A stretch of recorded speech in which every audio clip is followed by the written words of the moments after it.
Welcome everyone to the realty debate right before two of India's largest real estate markets go to the polls. First up, Gurgaon in Haryana, the city which has captured the collective imagination of new aspiring India in its title, the Millennium City. And second, the maximum city or the financial capital, Mumbai. The citizens of both these cities will vote for a new leadership with the hope that the men at the helm of affairs will focus on improving their quality of life. Today, in the realty debate, our focus will be on what the government is supposed to do to provide for improving this quality of life. Roads, transport and connectivity. These are the three things which are critical, isn't it, to your quality of life. My panel today, Pranav Ansal, Vice Chairman, Ansal API. Sanjeev Rai, MD and CEO of Rapid Metro Gurgaon. Also with us, joining from Mumbai, Sanjay Dutt, Executive Managing Director, South Asia, Cushman & Wakefield, India. Kishore Kumar Mohanty, MD, Gammon Infrastructure Project. And little later on the show, we'll also be joined by Niranjan Hiranandani, co-founder and chairman, Hiranandani Group. So, it's a power-packed panel. So, let's get on to the basic thing, which is, of course, what's happening in Gurgaon. We're going to look at Gurgaon, focus on it, and then go on to Mumbai.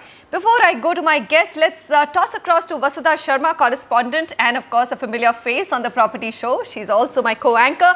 She covers Gurgaon, has been, in fact, as soon as she joined NDTV, we tossed her into the Gurgaon market, didn't we, Vasudha? So what's been happening over the last 2.5 years? Are you pleased, not pleased? What's the good, the bad, the ugly of Gurgaon's connectivity? Well, Manisha, definitely when it comes to Gurgaon, it's a clear case of the good, bad and the ugly. But let's focus on the positives, the brighter side of things and talk about the good first. The Rapid Metro of Gurgaon is one of its major success stories. It's a model example of how a public-private partnership should work. It's the world's first privately financed metro system. And it served as a convenient solution for Gurgaonites for last-mile connectivity. Phase 1 running successfully. Phase 2, about 35% were complete. 2016 deadline. And the team at Rapid Metro, they learned their lesson well. In the first phase, they faced a lot of land acquisition problems which delayed the project. But they continued to hold off on phase 2 until all the land was not acquired. And now they're successfully looking at a decent timeline of 2016. Now coming to the bad. The Dwarka Expressway and the Southern Peripheral Road, two important corridors in whose names two property markets are majorly thriving. Now both these projects, these corridors have a similar issue, land dispute between the government and the landowners and a clear lack of political will to actually offer an agreeable rehabilitation and compensation package to those who will be ousted from the proposed route. There's been a lot of back and forth between the landowners and the government, but they continue to hold on to this core issue. They continue to revise deadlines, come up with new timelines, but not resolving this core issue which continues to stall these property markets and also weigh heavy on the prices here. And now coming to the ugly, which is the KMP Expressway. This project, since its first deadline that it missed in 2009, has missed so many deadlines that we've lost count. The project about 60% complete according to official data, but on ground complete cold storage. The project has gone into cold storage. It said that the road ministry is trying to intervene. It wants the NHAI to take over and a blame game is currently on between the concessionaire and the government. The concessionaire claims approvals have come in so late, are either pending or late, and the land acquisition has been majorly delayed. The government on its part claims the concessionaire hasn't handled its money well. So a complete blame game, and in fact they don't even have a clear deadline on it now.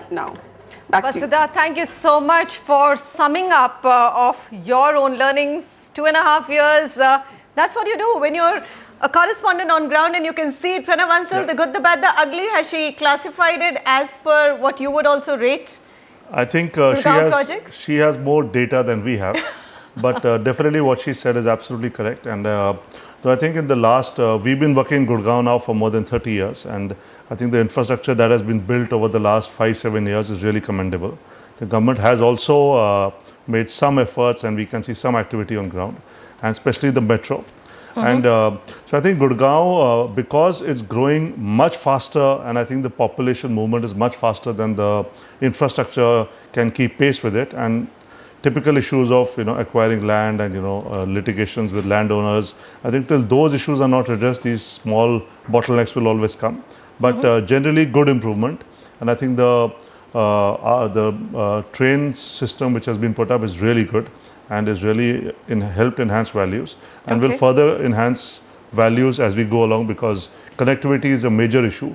And traveling from Delhi to any other place with metro and being connected is I think, really good and helping Gurgaon's values. Sanjeev, whenever I step out of Delhi, I go to other places like Bangalore and Chennai, and they say, hey, you're lucky you've got the metro. And now we also have the rapid metro, right? The problems don't change. Land acquisition, long-term funding, red tape, environmental clearances. We've shortlisted them to these 4 things, right? Put the rapid metro in the perspective and say, how big a challenge was it? Because you were actually laying rapid metro where developers had already laid out projects, isn't it? And there were people moving around. Look, if we had come into a greenfield site, issues would be completely different. But we accepted a brownfield site, and right in the heart of New Gurgaon, essentially, we had to get connectivity to Delhi Metro because that's where most of the traffic comes from.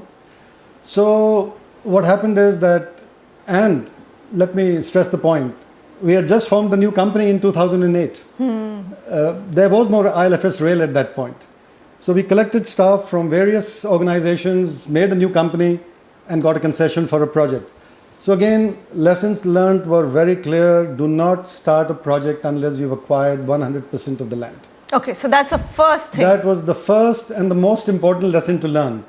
We were able to raise the funding in time. We were able to do our financial closure in time.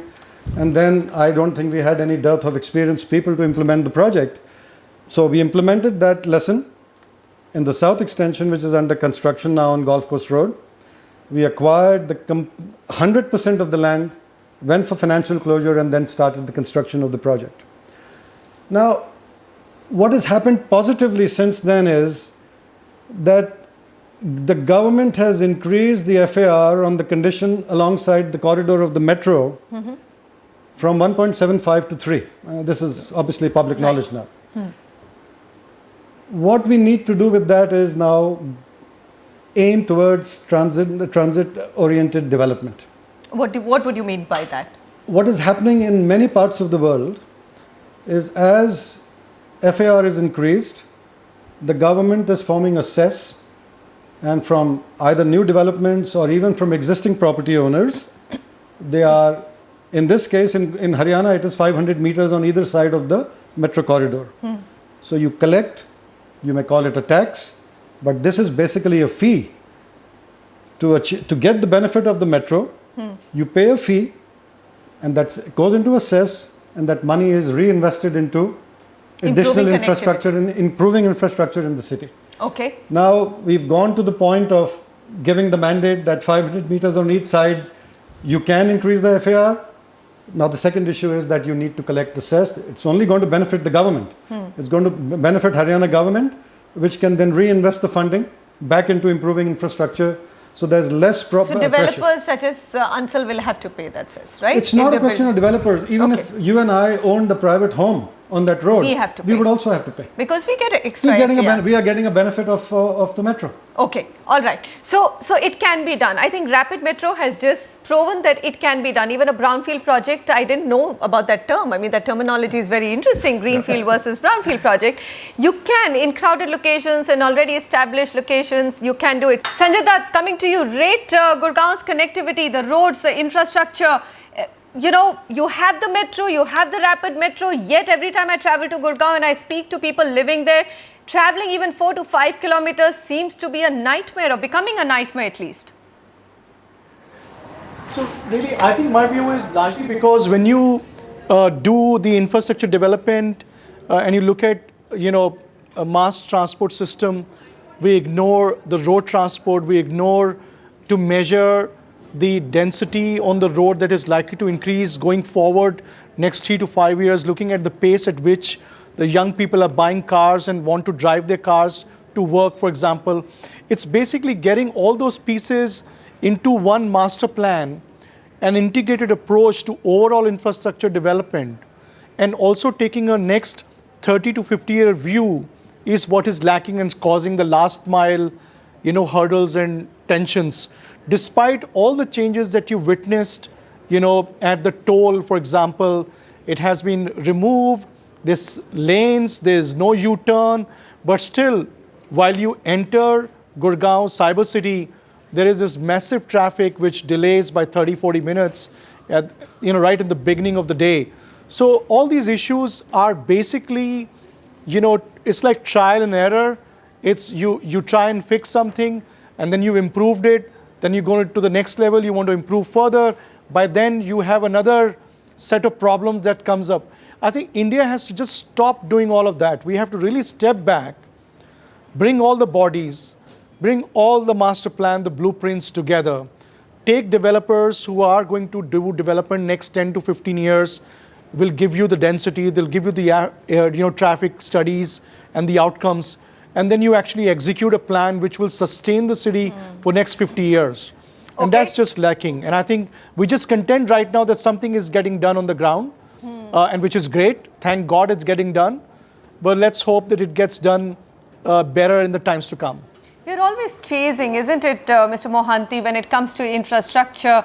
We don't even have a proper transportation plan for any of India's largest cities, and that must be a big challenge for companies such as you to always be chasing the requirement and need and then have to deal with red tape, land acquisition, all of that. Before coming to the my response to the overall macro level issues, I would like to comment that in any developing economy, when you create such type of development, both in infrastructure, road, rapid transport, railways or anything else, or airports even, you tend to create a mess and try to resolve the mess. Might be that's a natural process in any developing economy. All right, but now today we have a experience of last 10 to 15 years in developing economy to develop the infrastructure both in a PPP sector and might be in a construction government led structure also. What today is required is, if you have to look at it from a very macro level, rightfully our Prime Minister recently told government has no business to be in business, but government has no business to be escaping the governance also. So as far as the capacity in the government level is concerned, they have zero planning capacity today, to be very honest. If today you are talking about a smart city, then you have almost zero planning capacity. Second thing is, today there is a huge demand on urbanization.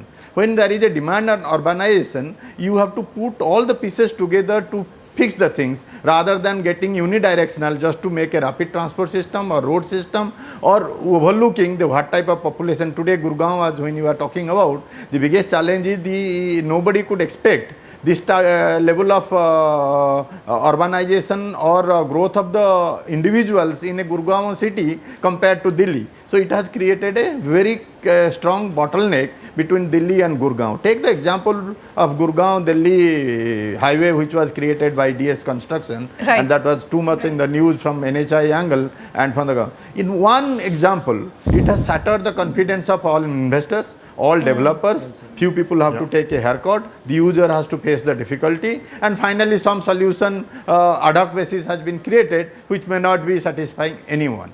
So you need to keep this experience in mind and today create a proper planning, and the government has to create a capacity of planning of these things before getting into the ground situation. Today we have experience and each of the projects are getting delayed and suffering badly as far as financial resources are being utilized or the resources are being operational.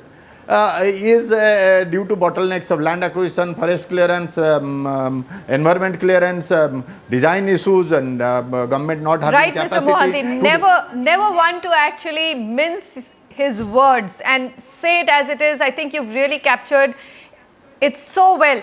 You know, talking about developers being left in lurch, investors being left in lurch, and of course you meant the large financial investors when it came to the Gurgaon Delhi toll on NH8, but look at this. What about the buyers, home buyers? Direct correlation between development of infrastructure projects and real estate prices has been proven. Case in point, Dwarka Expressway and Southern Peripheral Road. Now, Dwarka Expressway construction started in April 2011. Since then, prices in the adjoining sectors have increased more than 70%.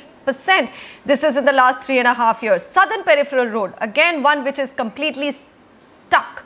Construction started in September 2010. Since then, prices in the adjoining sectors have increased more than 53%, and that's in the last 4 years. Pranav Ansel, what do you do? What do home buyers do? They have no roads, they bought the houses, developers have gone and put up projects there. I'm not even going to go on the KMP. You know, we're writing it off for this discussion. We've already said it's the ugliest part of that side of the... Manisha, I would like to mention one more point. When we do our developments, all developers in Gurgaon, there is a charge called external development charges. Absolutely, and you pay to the government? Yeah, which we collect from every buyer and we pay to the government. In the last 30 years, I think the figure is in excess of 11,000 crores has been deposited by all the developers in the accounts of Haryana government. And they have committed as infrastructure, not only in roads, but in the form of water, sewage, electricity. And customers are complaining to us every day. The densities are increasing. You know, the load of a particular house 30 years ago and the load today has gone up tenfold. So we have deposited whatever was demanded from us 30 years ago. And after 30 years, the customers talk to us and we told them, and though they know exactly what has happened and what's happening and they are fighting with the government, but there is still no solution. So customers are facing this problem, we are facing this problem, and the government who's collected all the money, and most of the money is unutilized, it's still lying in their coffers or somewhere, and they're not utilizing it for infrastructure. So I think that's a big challenge. Beyond roads, we are facing this problem for water, sewage, electricity, garbage disposal, storm water, I think for every aspect. Okay. So what's the solution for Gurgaon? It is a millennium city. It is, like I said in the opening link, that, you know, it is the city for the new aspiring young Indian working population, isn't it, Sanjeev Rai? So you tell me, you found one solution, you've actually implemented it. What could be some of the solutions which can be implemented if we elect a government which has the will to do so? Well, again, you can always go back and say and be cynical and say that this should be completely taken into private hands and not allow the government because they are unable to deliver in time. And the example that he is giving, that years and years we've been giving EDC charges and not seeing any return. I mean, not in the sense of financial return, but in the sense of infrastructure return. Absolutely. So I honestly think that a private organization, as Mr. Mohanty has also stated, a private organization is in a much better position, in fact, to deliver these services. And there is a lot of discussion in various cities right now, as we read, that many of the public utilities, such as garbage collection, sewage, should be privatized. If that will ever happen, I mean, I can't say. But the fact remains that there are inefficiencies in the system which private sector is in a better position to handle and deliver. Okay. Mr. Mohanty, come in here. Do you think that the new government, at least at the centre, is giving you more confidence that private companies should be entering into these areas where returns have been traditionally very low and uncertain? I mean, anybody working in the road sector, the toll sector, hasn't had a very good financial history. They're in deep debt and wondering, well, why did they even get into that space? Financially, history of road sector is looking challenging today, not for exactly the viability of the economic viability of those projects. It is becoming challenging because there are delays which were not expected, the cost is increasing, the governance at the grassroots level is pathetic, and though the new government has made right noises, but very little to be seen at the ground level today as far as governance is concerned, as far as planning is concerned, as far as the decision process is concerned, and honoring the contractual issues which has been agreed between, especially in a PPP sector. There is a document called concession agreement. In that agreement, public and private sector both agree for certain contractual issues. Today the government fails in everything and sits on judgment on their own failures. So naturally a project suffers economically, and the delay kills any PPP project. Doesn't require any rocket science to understand, if a project is delayed, its economic viability gets destroyed. Okay. And a large portion of the resources, both manpower, capacity, financial resources remain unutilized. Neither it's put to use for the right users, nor government gets derive any benefit from it, neither the private sector making a big story about it. So we have challenges on planning and capacity. So both execution capacity. I'm going to, gentlemen, take a very quick break because we still have MMR, Mumbai region, to discuss.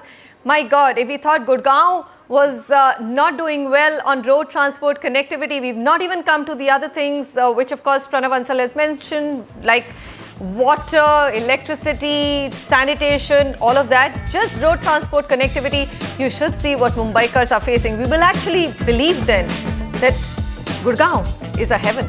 Come back in just a moment.